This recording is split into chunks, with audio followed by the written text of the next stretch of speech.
আর মাত্র কয়েকদিন বাকি। শহর থেকে গ্রাম নির্বাচনী আমেজে মুখর পরিবেশ। প্রার্থীদের প্রচারণার ব্যাপক গণসংযোগে জোরালো ভোটের হাওয়া দেশ জুড়েই। একই সঙ্গে অভিযোগ পাল্টা অভিযোগে উত্তপ্ত হয়ে উঠেছে নির্বাচনের মাঠ। আমাদের প্রতিনিধিদের পাঠানো তথ্য ছবিতে দেখব বিস্তারিত ডেস্ক রিপোর্টে। জামায়াতে ইসলামী কোনো ইসলামিক দল নয়। দেশের আলেম ওলামারা বলছেন তারা ইসলামের কথা বলে প্রতারণা করছে।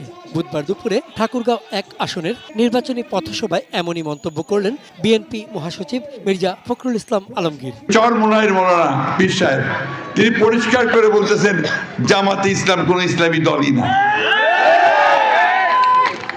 আমাদের অনেক আলেম ওলামারা তারা পরিষ্কার করে বলতেছে যে জামাত ইসলাম ইসলামের কথা বলে মানুষকে প্রতারণা করতেছে।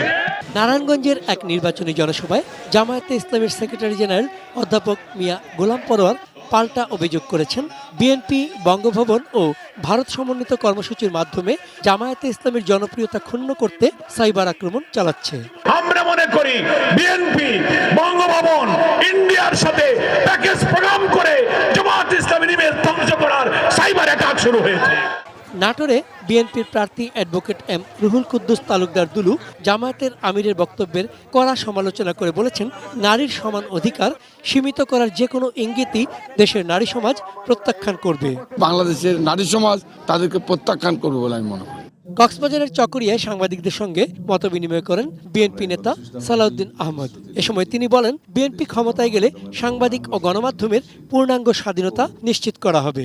যে দেশে গণমাধ্যমের স্বাধীনতা নিশ্চিত করা হয়েছে সেই দেশের গণতন্ত্র শক্তিশালী হয়েছে এবং গণতান্ত্রিক কাঠামো গণতান্ত্রিক প্রতিষ্ঠানগুলো শক্তিশালী করার মধ্য দিয়েই গণতন্ত্রকে সত্যিকারভাবে শক্তিশালী করা যায়। সেই বাংলাদেশ প্রতিষ্ঠার জন্য আমরা প্রতিশ্রুতিবদ্ধ। মির্জাপুরে টাঙ্গাইল ৭ আসনে বিএনপির প্রার্থী আবুল কালাম আজাদ সিদ্দিকীর পক্ষে প্রচারণা চালান যুবদলের সাবেক নেতা আবুল মনসুর খান দীপক। বাংলাদেশে যদি একটি সাম্যের বাংলাদেশ গড়তে হয়, অবশ্যই আমরা আগামী দিনে আপনাদের কাছে ধানের শীষের সমর্থন চেয়ে ধানের শীষে ভোট দেবেন বলে আমরা প্রত্যাশা করি। এদিকে কুষ্টিয়া ৪ আসনে ভোট চাওয়াকে কেন্দ্র করে বিরোধের সালিশ বৈঠকে জামায়াতের হামলায় বিএনপির ৩ কর্মী আহত হয়েছেন। বুধবার সকালে খোকসা উপজেলার মালয়েশিয়া বাজারে এ ঘটনা ঘটে।